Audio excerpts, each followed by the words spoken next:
Bismillahirrahmanirrahim. Assalamualaikum warahmatullahi wabarakatuh. Innal hamdalillah nahmaduhu wa nasta'inuhu wa nastaghfiruh wa na'udzu billahi min shururi anfusina wa sayyiati a'malina. May yahdihillahu fala mudilla lahu wa may yudlil fala hadiya lahu. Asyhadu an la ilaha illallah wahdahu la syarika lah wa asyhadu anna sayyidina Muhammadan abduhu wa rasuluh. Allahumma shalli wa sallim ala sayyidina Muhammad wa ala alihi wa sahbihi ajmain. Amma ba'd. Yang sama-sama kami muliakan Ustaz Haji Yusman FPD alhamdulillah telah hadir bersama kita pada maghrib ini dan telah mengimami kita sholat maghrib berjamaah. Yang sama-sama hormati Bapak Imam Khatib dalam Garis Masjid Al-Mukarramah, yang sama-sama hormati Ketua DKM beserta pengurus, orang tua kita, pimpinan dan juga nasihat yang insyaallah dimuliakan oleh Allah Subhanahu wa taala. Terus jemaah maghrib insyaallah dimuliakan oleh Allah Subhanahu wa taala. Syukur alhamdulillah kepada Allah Subhanahu wa taala pada maghrib ini kita masih dapat berkumpul di masjid yang kita cintai dalam rangka menunaikan kewajiban kita sholat maghrib berjamaah dan nanti dilanjutkan dengan kajian maghrib dan sampai isya dan dilanjutkan dengan isya berjamaah. Insyaallah kegiatan kita pada malam hari ini berbahagia dengan Allah Subhanahu wa taala. Salam beri salam senantiasa tercurah kepada junjungan kita besar Muhammad sallallahu alaihi wasallam beserta keluarga sahabat dan orang-orang istiqamah yang bersunnah beliau. Insyaallah kita termasuk beliau yang dapat syafaatnya nanti. Bapak Ibu jemaah Barakah yang dimuliakan Allah, seperti biasa kita mengadakan kajian Ahad malam Senin yang malam ini akan diisi oleh Ustaz Mulia kita Yusman Haji Yusman FPD dan terakhir bersama kita pada malam hari ini. Untuk mulai kajian kita sama-sama mulai dengan sama-sama baca lafaz basmalah. Bismillahirrahmanirrahim. Kepada Ustaz kepada waktu.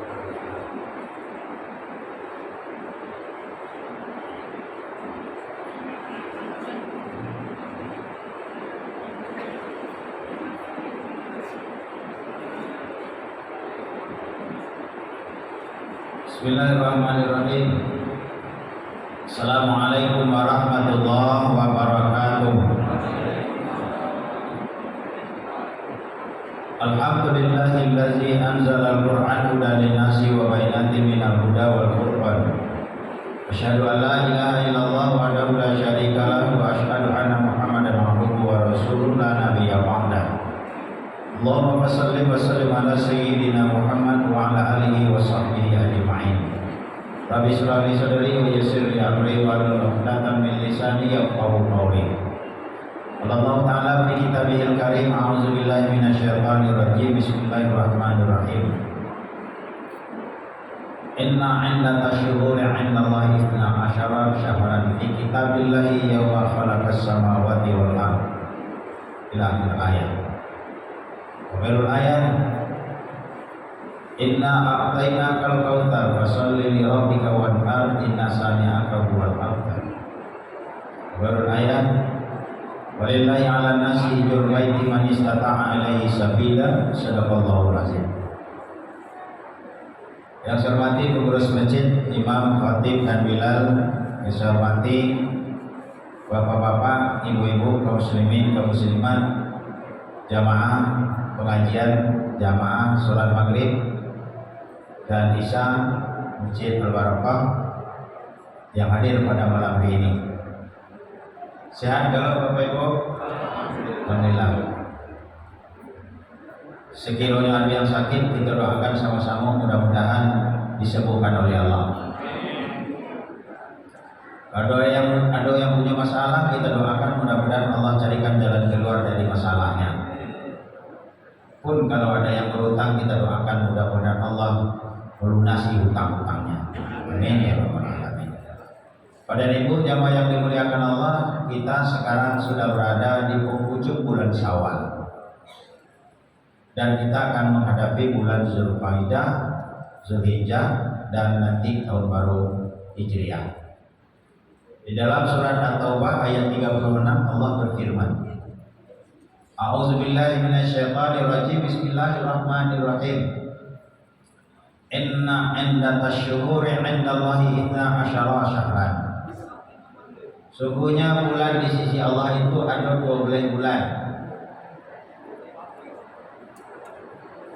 Fi kitabillah, sejak diciptakan langit dan bumi oleh Allah. Sudah ditetapkan yauma khalaqas samawati wal ard, sejak diciptakan langit dan bumi oleh Allah. Ada 12 bulan. Dari 12 bulan itu kata Allah, minha arba'atun hurum.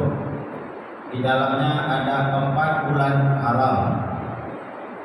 Bulan yang mulia, bulan yang agung, dan bulan yang suci. Maka kalau kita berada di bulan itu, apa kata Allah? Fala tuslimu fihinna anfusakum. Jangan kamu berbuat dosa di bulan itu. Mana 4 bulan itu? Minha arba'atun hurum, 3 yang berturut-turut, 1 yang terpisah. Yang berturut-turut itu adalah dimulai dengan bulan Zulqa'dah, kemudian Zulhijjah, kemudian Muharram, dan ada yang terpisah yang disebut dengan Rajab. Inilah bulan-bulan haram, Pak. Zulqa'dah, Zulhijjah, Muharram, dan Rajab. Kemudian Bapak Ibu jamaah yang dimuliakan Allah Subhanahu wa taala, dan setelah Zulqa'dah nanti kita akan bertemu dengan bulan Zulhijjah. Bulan Zulhijjah itu bulan yang terakhir dalam bulan Hijriah. Dan bulan Hijriah itu terdapatlah induk-induk ibadah di situ. Kenapa dikatakan induk ibadah? Beribadah di bulan-bulan itu pahalanya besar dan berlipat ganda. Di antaranya Bapak Ibu, di bulan Zulhijjah itu yang berlipat ganda itu pahalanya diantaranya adalah ada di situ puasa. Maka dijelaskan oleh Nabi, salah satu puasa yang disunahkan di bulan Zulhijjah adalah puasa Arafah. Dan puasa Arafah itu adalah pada tanggal 9 Zulhijjah. Maka ditanya oleh Rasulullah, maka sahabat bertanya tentang puasa Arafah. Su'ila an shaumi yaumi Arafah. Dan ditanya tentang puasa Arafah. Maka Nabi menjawab, yukaffiru sanata madiyah wal baqiyah. Puasa 1 hari tanggal 9 Zulhijjah atau Arafah menghapuskan dosa setahun yang lalu dan setahun yang akan datang. Ini yang disebut dengan induk-induk ibadah. Puasanya puasa sunnah, lamanya cuma 1 hari, tapi kebaikannya, keutamaannya menghapuskan dosa setahun yang lalu dan setahun yang akan datang. Tidak ada pahala puasa sunnah yang lebih utama daripada puasa Arafah. Itu yang paling besar. Yang di bawah itu ada namanya puasa Asyura. Puasa Asyura adalah puasa tanggal 10 bulan Muharram. Apa keutamaan bulan puasa Asyura tanggal 10 Muharram? Siapa yang puasa tanggal 10 bulan Muharram Asyura itu akan menghapuskan dosa setahun yang lalu, tapi tidak setahun yang akan datang. Tapi kalau Arafah setahun yang lalu dihapuskan, setahun yang akan datang dihapuskan 2 tahun. Padahal itu puasa sunnah. Tapi jangan kita beranggapan Bapak Ibu kalau begitu gue dosa aja gini kan. Karena puasa tahun yang akan datang kan dihapuskan oleh Allah. Nah, dosa yang bisa dihapuskan dengan puasa Arafah, puasa sunnah adalah yang pertama adalah dosa yang tidak disengaja. Tuh. Dan disengaja. Tapi kalau diniatkan buat dosa, itu sengaja namanya. Yang kedua, dosa itu yang dihapuskan dengan puasa Arafah itu dosa kecil-kecil, bukan dosa besar. Apa dosa kecil? Salah tengok, salah lihat, salah dengar, salah ucap. Pokoknya yang tidak banyak bermudarat kepada orang lain dan tidak termasuk kepada syirik, artinya dosa-dosa ringan. Ini yang dikatakan satu. Maka nanti sebelum datang bulan, sebelum tanggal 9 Zulhijjah, kita sama-sama memberikan kabar kepada satu jamaah kita, satu RT kita, bahwa besok, misalnya lusa, besok kita akan puasa Arafah. Apa puasa Arafah itu? Yukaffiras sanata madiyah wal baqiyah, yaitu menghapuskan dosa setahun yang lalu dan setahun yang akan datang. Dan insya Allah kalau disampaikan model itu saling mengingatkan kita, orang akan berpuasa cuma 1 hari. Yang kedua, itu ibadah yang kedua adalah di bulan Zulhijjah itu adalah haji. Kenapa dikatakan haji adalah induk ibadah? Sebab haji itu adalah penyempurna rukun Islam. Maka kalau orang sudah melaksanakan ibadah haji, maka sempurnalah Islamnya. Syahadat, sholat, puasa, zakat, haji. Dan bahkan yang lebih lagi Bapak Ibu tentang haji, maka diberikan jaminan oleh Allah orang yang melaksanakan ibadah haji. Apa jaminannya? Minimal ada 5 jaminan. Jaminan pertama adalah jaminan surga. Itu jamin oleh Allah orang berhaji mabrur itu surga. Kata Nabi, laisal jaza ajrul mabrur ilal jannah. Tidak ada balasan bagi haji mabrur kecuali surga. Maka beruntunglah bapak-bapak, ibu-ibu yang sudah melaksanakan ibadah haji. Sudah melaksanakan ibadah haji kalau? Alhamdulillah. Yang sudah, yang belum. Umrah sudah atau belum? Yang sudah, yang belum. Nah, tapi usaha. Ini jaminan surga. Laisal jaza ajrul mabrur ilal jannah. Tidak ada balasan bagi haji mabrur kecuali surga. Yang kedua, jaminan diampuni oleh Allah dosanya. Jaminan ampunan. Maka kata Nabi, orang yang pulang dari haji itu seperti bayi yang keluar dari perut ibunya tidak punya dosa. Kenapa? Karena diampuni. Kapan itu?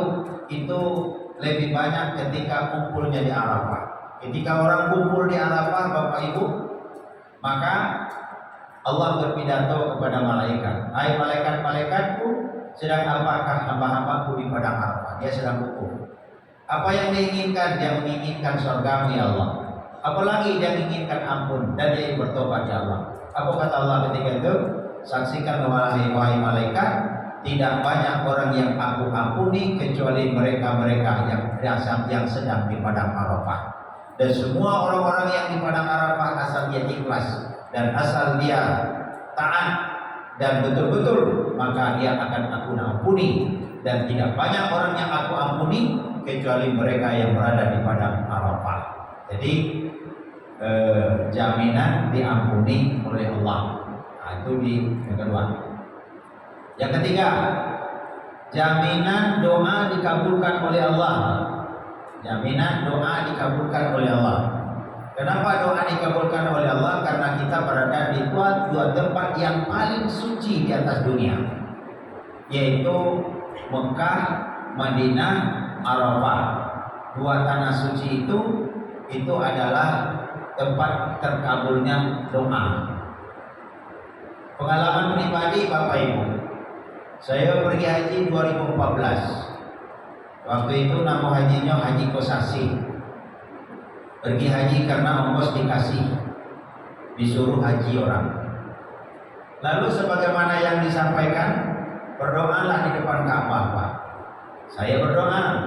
Apa doa saya? Minta ampun kepada Allah, minta ampun untuk orang tua, bantu untuk istri, untuk anak, pokoknya minta rezeki.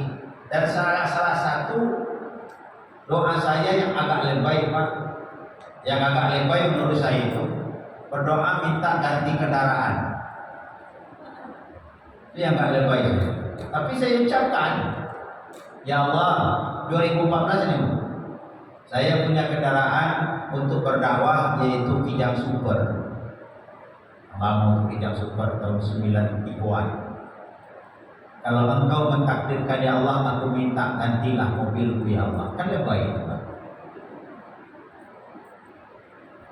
Dan sudah saya sebutkan dan yang saya sebutkan langsung mobil itu apa? Mobil Avanza itu jadilah Allah. Warnanya putih lah nanti. Tunianmu di depan Ka'bah itu saya minta, setelah saya minta ampun, doa untuk orang tua segala macam, ingat mobil kau dalam yang sudah diganti. Nantilah ya, mereknya Avanza jadilah putih. Itu terjadinya ketika Oktober 2014. Pulang saya pergi haji Bapak dan Ibu. Tanggal 2 Februari betul-betul diganti oleh Allah. Mereknya Avanza, warnanya putih. Kalau Ibu udah percaya cuma di luar itu. Cuman setelah itu saya berpikir ulang. Kenapa saya dulu udah minta Pajero aja? Kenapa saya minta cuma Avanza?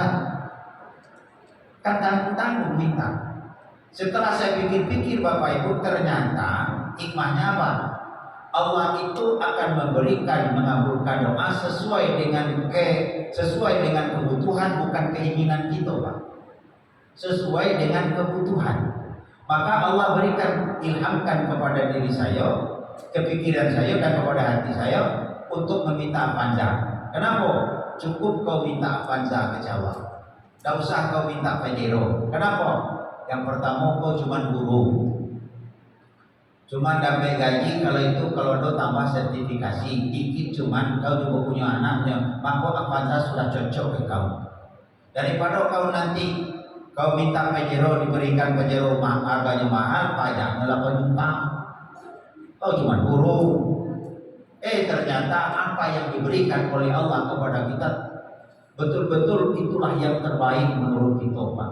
Walaupun menurut akal kita kadang-kadang tidak sesuai dengan keinginan kita, ternyata apa yang diberikan oleh Allah buat kita itulah yang terbaik. Maka di dunia ini kita oleh Allah disuruh cuma 3, Pak. Berikhtiarlah mengejar rezekiku, berdoalah untuk meminta kepadaku, yang ketiga tawakallah kepadaku. Cuma 3 itu, Pak. Lebih daripada itu serahkan kepada Allah. Kalau itu yang kita lakukan, lurus hidup di dunia, Pak. Senang hidup dunia, Kak. Sehat itu di dunia. Kenapa? Karena coba kita sebatas berikhtiar, berdoa, tawakal kepada Allah. Hasilnya biar kita serahkan kepada Allah. Ternyata Bapak Ibu, agama ini mengajarkan kepada kita apa yang diberikan oleh Allah buat kita, itulah yang terbaik menurut Allah. Dan yang keempat, Bapak Ibu, jaminan pahala yang dilipat gandakan. Apa jaminan pahala yang dilipat gandakan? Luar biasa, Pak. Sering juga saya sampaikan dalam pengajian di sini. Saya ulang kembali supaya kita termotivasi. Apa itu jaminan pahala yang dilipat gandakan? Seperti sholat aja, bukan sholat aja tapi ibadah baca Quran, sedekah segala macam dilipat gandakan. Contohnya kita sholat. Kita sholat di Madinah sangat sama pahalanya dengan di Masjid Al-Barakah, Pak.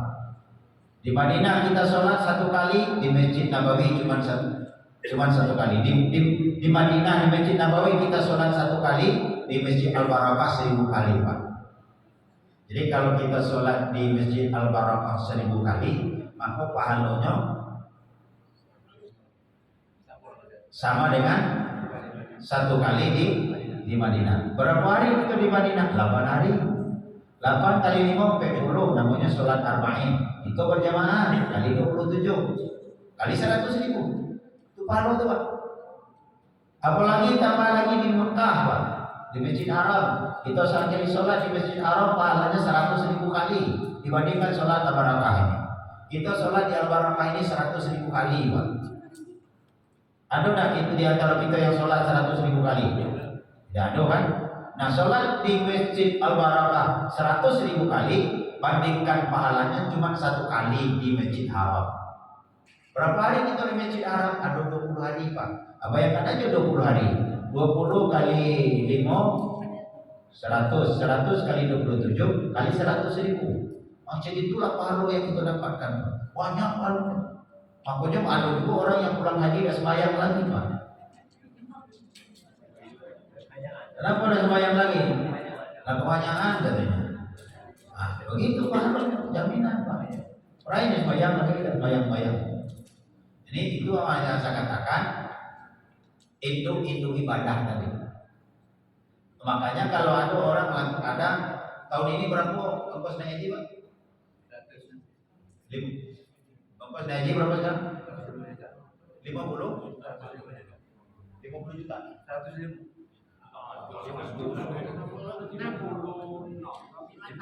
Di mana? Nah, ongkos naik haji sekarang 56. Maka tidak sama dengan tahun-tahun sebelumnya. Sekarang 56. Tapi 56 itu kalau bapak-bapak ibu-ibu naik haji, terima aja, bayar aja, jangan pernah ngomel. Sebab apa? Sebab menu yang akan diberikan oleh Allah di tanah suci jauh lebih besar ketimbang yang 56 itu. Ini kadang-kadang tidak adilnya pemerintah model ini. Kenapa 56 mana udah duitnya? Tidak usah ngomel-ngomel. Kalau memang ada berangkatlah. Tapi kalau memang kita ingin berangkat. Arab orang kadang-kadang kalau imannya kuat, duitnya ada Pak 250 juta mau berangkat. Saking kenapa? Nih jaminan tadi itu jauh lebih besar, lebih banyak ketimbang duit 50 juta. Apa artinya 50 juta di dunia ini? 56 juta. Nah ini yang pertama. Yang kedua, yang ketiga lagi itu ibadah, yaitu tidak bisa naik haji. Bagi orang berangkat haji, dia melakukan ibadah di situ. Bagi kita apa lagi itu ibadah? Ada yang ketiga namanya korban. Nah ini itu ibadah lagi korban itu Pak. Dalam Al-Quran, A'udzubillahi minasyaitonirrajim. Bismillahirrahmanirrahim. Inna a'tayna kal kautsar fasalli li rabbika wanhar inna sa'yaka wal abtar. Sungguhnya kami telah memberikan kepadamu nikmat yang banyak. Banyak nikmat Allah bagi kita Pak. Dan terhingga tidak usahlah yang tampak, yang tidak tampak itu ada. Yang kita dengar, yang tidak kita dengar, yang kita rasa dan kita tidak rasa. Banyak niat Pak. Coba tengok Pak. Rumah kita punya di rumah. Bayangkan berapa harga rumah kita. Taruhlah rumah kita itu harganya 500 juta. Nah, kita punya kendaraan. Taruhlah kendaraan kita itu harganya 200 juta, 700 juta. Kadang kita punya kebun. Kadang kita punya toko. Kadang kita punya rumah sewaan. Kadang kita punya mobil sewaan atau pokoknya. Nah, sekian banyak nikmat yang diberikan oleh Allah. Lalu apa kata Allah? Fasalli li rabbika. Maka sholatlah. Apa tujuannya kita sholat? Sholat itu untuk mensyukuri nikmat Allah. Lalu apa? Wanhar. Berkorbanlah. Nah kita disuruh berkorban. Kenapa disuruh berkorban? Karena nikmat yang banyak. Jadi berkorbanlah. Apakah berkorban itu sebanyak harta yang disuruh oleh Allah tadi? Tidak. Apakah seperduanya? Tidak. Apakah seperempatnya? Tidak. Seperdelapannya? Tidak. Berapa yang diminta oleh Allah? Cuman sedikit. Berapa sedikitnya? Kalau dibalakan korbannya berapa? 2 juta setengah. Cuman 2.500.000. Sementara harga rumah kita, harga tanah kita, harga kebun kita sekian miliar. Cuma diminta oleh Allah dikit aja 2.500.000. Apakah tiap hari? Tidak. Tiap bulan? Tidak. Cuman 1 kali setahun, wanhar. Dan kita pun berkorban itu bukan untuk menyenangkan, dalam artian bukan untuk mengangkat derajatnya Allah. Itu juga untuk kita. Apa kata Nabi? Ibadah yang paling dicintai oleh Allah, tidak ada ibadah yang lain Pak. Yang paling dicintai oleh Allah ketika hari nahar. Hari nahar itu hari penyembelihan Pak.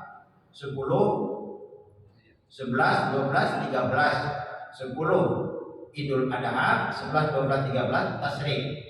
Nah, ibadah yang paling dicintai tidak sholat malam Pak, tidak baca Quran yang paling dicintai. Tapi apa yang paling dicintai? Mengalirkan darah dengan berkorban. Itu ibadah yang paling dicintai oleh Allah. Bahkan ditanya sahabat, ya Rasulullah, bagaimana korban itu ya Rasulullah? Kata Nabi, setiap bulu yang menempel pada hewan korban itu adalah pahala untuk yang berkorban. Setiap bulu Pak. Tidak usah kita protes pula kalau bagaimana kalau tidak berbulunya. bulunya sudah dikit. Lebih elok pula dicari yang binatang yang banyak bulunya. Karena apa? Karena kan dikatakan setiap bulu yang menempel pada hewan korban adalah pahala. Berarti kalau dikit bulunya, sebenarnya tidak, artinya apa?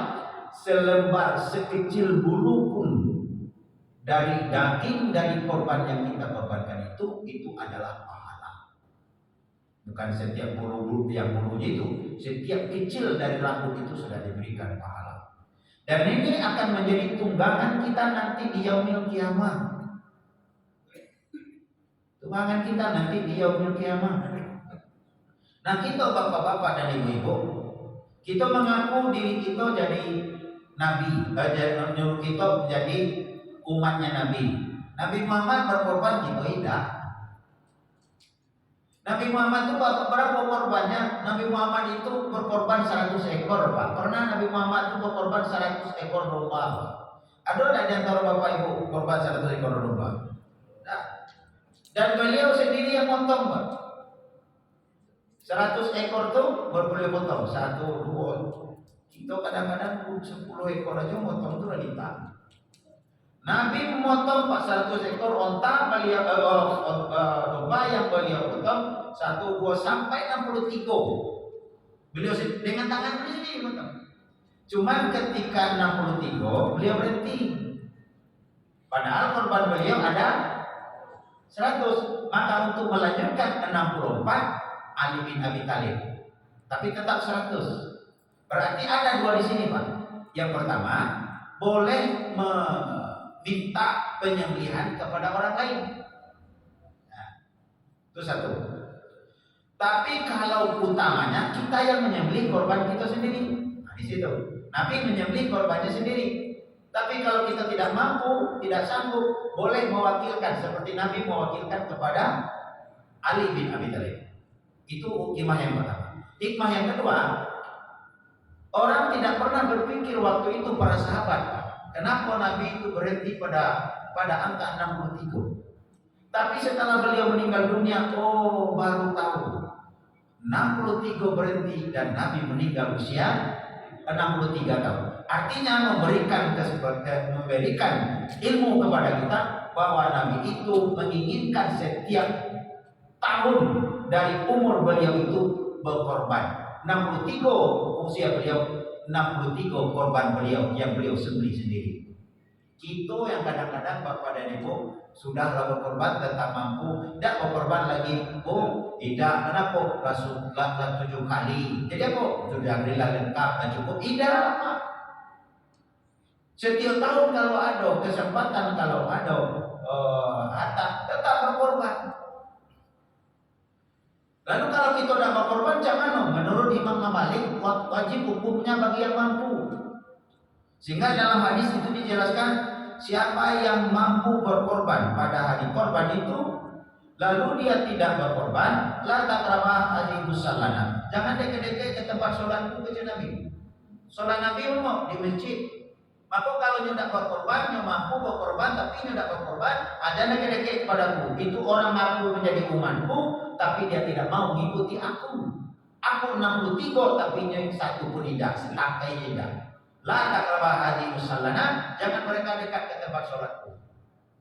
Ini nan anehnya Bapak Ibu, saya tengok sembahyang tidak, ke masjid tidak, kemudian berkorban tidak. Tapi ketika ada orang berkorban di masjidnya paling duluan, Pak. Ada orang itu, Pak? Jarang. Dari mana tuh? Ini nananya, Pak. Dia yang minta kumpul duluan, datang duluan ke masjid, panitia pun tidak. Apa modalnya? Bawa pisau dari rumah. Tumpul pula tuh. Ini manusia-manusia yang tidak punya malu, Pak. Ada udah di sini, Pak Pauli. Tajam kalau. Jadi itu, Pak. Datang ke haji musallana, dekat-dekat. Kenapa? Ngaku umat Nabi Muhammad. Nabi Muhammad berkorban juga. Dia ngaku Nabi Muhammad sholat di masjid tidak. Ini namanya apa? Cuma sekedar pengakuan, Pak. Bapak Ibu jamaah yang dimuliakan Allah Subhanahu. Kemudian yang kedua, ada orang bertanya ke saya, dan sunnahnya berkorban itu di mana? Ini dengan ibu-ibu hari Jumat sudah sampaikan. Sunnahnya berkorban itu di lapangan, disatukan di lapangan, itu sunnahnya. Sehingga kelihatan syiarnya. Kalau tidak ada lapangan, kita biasakan di masjid. Kelihatan syiarnya. Yang jelas di tempat di mana kita tinggal. Kalau di sekitar Masjid Al-Barakah berarti kita di Masjid Al-Barakah. Tuh. Dan berkorban itu bukan diutamakan nilai ekonomis, Pak. Apa nilai ekonomis? Ditanya berapa korban di Masjid Al-Barakah? 2.500.000. Ketika dikasih kau. Elok korban di Masjid Baitur Rahman itu, nah Baitur Rahman itu cuma 2.500.000 gitu. Ada korban di situ. Atau sebaliknya, dia tinggal di dekat Masjid Baitur Rahman, tempat saya sholat situ dengan Pak Firman. Dia tinggal di situ, Pak. Berapa korban di Masjid Baitur Rahman? Masjid Baitur Rahman itu 26. Lebih bagus di Masjid Al-Barakah berapa? 2,5 juta fisikanya. Hitung-hitungannya dengan Allah. Kemudian yang terjadi lagi apa? Kalau kita sudah ingin berkorban di masjid atau di RT masing-masing, serahkan ke panitia, ikhlaskan. Jangan disebut-sebut lagi. Ini kadang-kadang disebut-sebut. Misalnya, ini sapi 1. Ini sapi 1. Ini sapi 2. Atau ini sapi 1, ini sapi 2. 1, 2. Besarnya tidak sama kan? Sapi 1, sapi 2. Dipotong sapi 1 ini, Pak. Ini tidak masuk situ. Oh, gemuk, besar. Tiba di sapi 2 agak kecil. Nah, dia di sapi 2 nih namanya. Di sapi 2 ini namanya agak kecil ini. Mulai ngomel, Pak. Kurang ajar penitia. Apa? Iuran kita sama 2.500.000, tapi sapinya bedak sedikit kecil. Ada tak boleh itu, Pak? Di sini tidak ada. Ini bahaya, Pak. Itu tanda orang dah ikhlas begitu loh, Pak. Iya. Asli kita kurus sapinya bedak. Tidak ada kurus dan gendangnya. Allah dan nerima dagingnya, Allah dan nerima darahnya, Allah dan nerima tulang, tapi Allah nerima keikhlasan hati. Ikhlas apa tidak? Lagi pula nanti ketika ditimbang, ketika dibagikan, apakah sapi kita yang dapat kita? Tidak, kumpulkan kalau ditimbang sama-sama 3 kilo. Yang pertama ada kupon besarnya 2 kilo, kupon kecilnya. Nah, dibagi kecil-kecil. Kan sama. Walaupun dia sapi gedang tadi sama. Jadi jangan krisis ekonomi. Kalau memang tidak senang seperti itu, lah serahkan boleh. Tapi kalau tidak mau juga serahkan boleh. Potonglah sendiri, gilaikanlah sendiri, bagilah sendiri, makanlah sendiri. Ini apa? Allah tidak menerima dagingnya, tapi Allah menerima keikhlasan hati. Tujuannya kita itu berbagi. Itu sudahlah tujuannya kita berbagi. Nyo yang dapat gaduhan.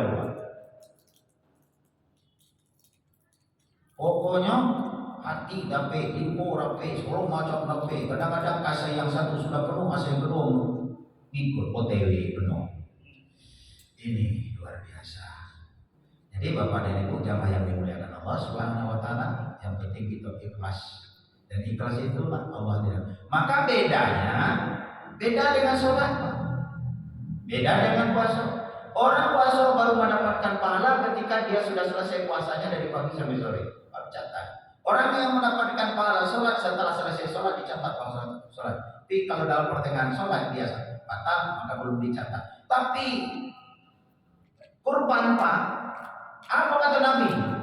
Belum darah itu memuncul ke tanah, itu pahalanya sudah sampai di hadapan Allah. Belum daging itu dimakan orang, belum dibagi-bagikan orang lain, tapi pahalanya itu sudah sampai di hadapan Allah.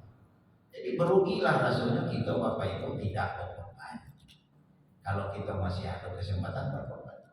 Dan minimal berkorban itu satu untuk seluruh keluarga. Minimal. Kecuali kalau yang mampu. Satu untuk keluarga. Jadi kalau satu untuk keluarga, maka cukup namanya satu baik. Nanti nama bapak. Jangan ibu-ibu belum protes. Tahu kemarin nanti nama bapak, sekarang nanti nama saya lagi namanya. Nah, itu dari mana dulu? Dakna niat pakai nama tidak masalah. Pak Allah sudah tahu duluan. Tahu sama kan? Nama itu cuma administrasi. Nama anak, tapi tetap namanya adalah kepala keluarga. Satu untuk seluruh keluarga. Kecuali kalau kita mampu lebih dari itu, silakan aja. Bagian kita Pak, kamu. Dulu kan Bapak, ada nama Bapak. Sekarang ada nama saya lagi. Tidak bisa begitu. Ini Bapak dan Ibu, sebelum saya lanjutkan, kita buka dialog, diskusi. Saya ada apa? Silakan kalau ada yang bertanya. Ya. Saya di luar ini tapi pertanyaan. Pertanyaan klasik. Ada tidak diatur di dalam Al-Quran atau hadis pada saat azan atau pada saat sholat qabliyah itu ngobrol? Kalau memang ada diatur, bagaimana hukumnya? Itu satu pertanyaan saya. Yang kedua, ada saya baca itu pahala yang sangat besar itu atau penting. Itu sholat malam, sholat sholat qabliyah subuh dan sholat sepulang itu ada 3. Nah, sholat sholat itu kan ada 12, ada yang 14, ada juga yang 16. Nah, sholat sunat sebelum zuhur itu 4 rakaat. Nah, di kita ini umumnya 2 rakaat. Nah, kadang-kadang itu kita tidak sempat lagi 4 rakaat. Nah, gimana ini? Cara di buku ini umumnya 2 rakaat, Pak. Mohon penjelasan. Baik, makasih. Sebenarnya Bapak dan Ibu kita sudah tahu selalu bahwa pertama ketika dibacakan ayat Al-Quran maka diam dan dengarlah supaya kita mendapat rahmat. Tapi ternyata di tengah masyarakat ketika orang baca Quran itu ngobrol juga, apalagi takziah. Takziah sedang baca Quran ngobrol sana manusia. Nanti sudah diatur, cuman oknumnya juga lagi yang belum. Malah kadang-kadang sedang pengajian itu sedang mulai ustaz ceramah, airlah datang, kue kotak datang, saya berhenti. Ya Pak, baru mulai ceramah ustaz, keluarnya nasi kue kotak, keluar air, kawan makan kue kita ceramah. Saya berhenti itu kalau dikajian. Jadi sebenarnya sudah diatur, bukan diatur harus ngobrol tidak. Jangankan itu Bapak Ibu, makanya kalau di dalam orang baca Quran diamlah. Kemudian ketika orang azan, maka tetap kita mendengar azannya kecuali yang kita sampaikan itu apa yang diucapkan orang azan, ucapkan dulu itu. Allahu Akbar, artinya gitu. Jadi ya, tapi kalau ada yang ngobrol itu oknum aja, bukan berarti itu ada aturannya, tidak ada aturannya. Diam, itu satu Pak. Jadi mungkin beliau bertanya ini ketika orang azan ada yang ngobrol mungkin itu. Jadi nak ngecekkan tidak lemah sama-sama jemaah, maka saya yang diminta ngecekkannya. Nah, itu aja sebenarnya. Nah itulah saya sudah tahu sebenarnya.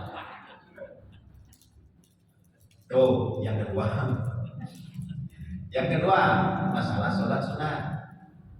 Nah, sholat sunat ini Bapak dan Ibu kembalikan saja kalau kepingin seperti ini, kembali. Nah, kalau kepingin seperti Nabi 4 rakaat sebelum zuhur, kembalikan saja apa? Nabi itu sholat sunatnya di rumah. Setelah orang azan, beliau sholat itu dulu, sholat rawatib, sholat qabliyah dulu di rumah. Lalu beliau sholat wajibnya dulu di masjid. Cuman kebiasaan kita, segala sholat itu nak wajib, nak qabliyah di masjid. Karena kini kita jauh Bapak dan Ibu jamaah yang dimuliakan Allah, maka tidak itu aja sholat sunat yang kita lakukan. Sebab kita ini memang tidak sama dengan, pertama tidak sama dengan zaman Nabi, yang kedua tidak sama iman Nabi, yang ketiga keperluan kita berbeda. Kalau zaman kita ini orang banyak yang banyak kesibukan Pak. Karena banyak kesibukan itulah makanya sholat itu yang wajib itu biasa, yang sunnah itu tergantung kita Pak. Tidak bisa kita 4 rakaat sholat qabliyah subuh 2 rakaat jadi. Kenapa 2 rakaat? Dan setelah zuhur kan apa juga. Kemudian kalau kita merasa kurang, balik kita dari masjid sampai di rumah, buat lagi sholat sunat. Namanya sholat sunat mutlak. Kemudian biasanya tidak bisa juga 2 rakaat sebelum zuhur, dipindahkan ke sholat duha untuk kita bawa. Biasanya kita sholat duha 2 rakaat, kecilah 8 rakaat begitu. Tidak ada masalah. Tapi yang namanya sholat wajib itu memang diaturnya kok sama-sama. Tapi kalau sholat sunat itu diri sendiri. Nah sholat sunat tidak sama dengan kita di masjid para pahim. Apa saja? Kita ada orang yang di masjid lain tuh setelah orang azan dia langsung sholat. Tapi kita alhamdulillah saya lihat, karena tadinya belum sempat dia sholat sunat, orang azan di masjid dan sempat sholat sunat, maka setelah orang azan, yuk yang belum sholat sunat silakan sholat sunat. Artinya kan 8. Tapi untuk sholat sunat setelah azan maghrib, 5 sya'a, siapa yang mau aja, tidak ditekankan. Nah begitu Pak. Jadi tidak kita utamakan aja sholat sunat itu. Pokoknya sholat sunat bagi kita yang lapang waktu mungkin. Tapi bagi kawan yang kasih dan pendek waktunya dia akan, makanya di dalam agama itu diaturnya gini Pak, sama dengan kita sholat. Kalau kau sholat berjamaah, pendek-pendekkan bacaanmu. Kenapa? Di belakang itu ada orang kesibukan, ada anak kecil, ada yang punya keperluan, ada anak buah besar. Tapi kalau kau sholat sendiri terserah ke kau lah, tak banyak-banyak, nak pendek-pendek karena gini kita. Cuman kita aja yang oknum bukan sah, kalau oknum. Ketikanya jadi imam panjang-panjang, ketikanya jadi sholat sendiri inaktaina wal asri. Kan terbalik itu Pak. Oknum itu sebenarnya itu tidak ada masalah. Nah ini, jadi jangan kalau memang tidak bisa 4 rakaat di masjid, Pak kuliah subuh itu silakan di rumah. Masih banyak sholat yang lain selain dari 2 rakaat yang kalau memang tidak sampai waktunya itu Pak. Habis ya? Itu lagi Pak Ustaz. Ya. Assalamualaikum warahmatullahi wabarakatuh. Waalaikumsalam.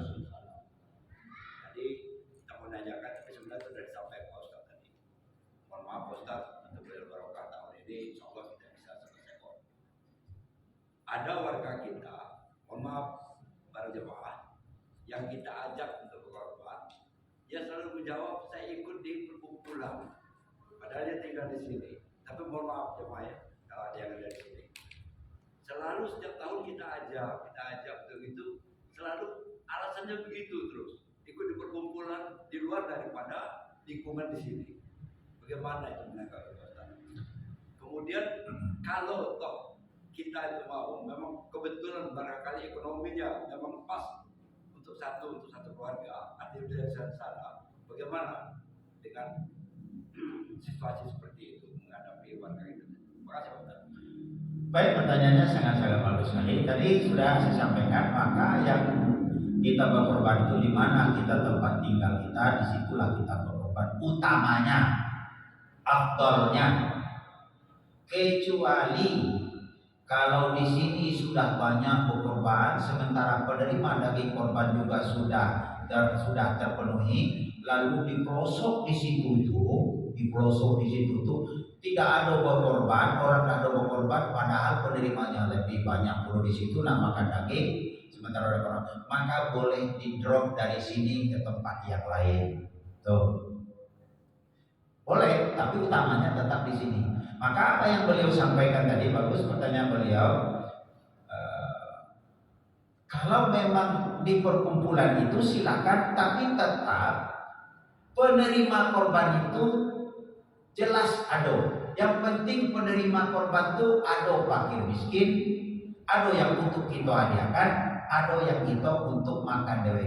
Tapi kalau di perkumpulan cuma dua saja, untuk kita dan untuk dihadiahkan beserta korban, itu tidak. Tapi betul-betul ada orang yang fakir dan miskin. Yang penting yang dari monya ada fakir miskin. Itu. Nah, kita kadang-kadang berkorban di tempat lain, sementara di sini masih sedikit, kemudian fakir miskinnya, maka itu tidak afdal.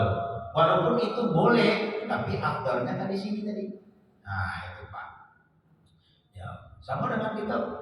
Di Enggano itu tidak ada korban. Nah, kita lah banyak korban di sini. Nah, drop di Enggano misalnya, beli sapi di situ, duitnya. Itu lebih bagus.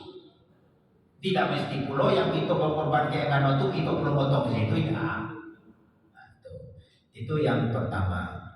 Yang kedua tadi.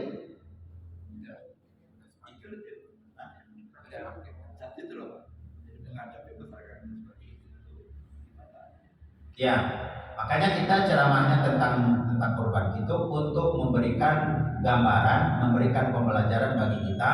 Kalau bisa lakukan apa yang dilakukan oleh Nabi, tapi jangan melenceng daripada itu.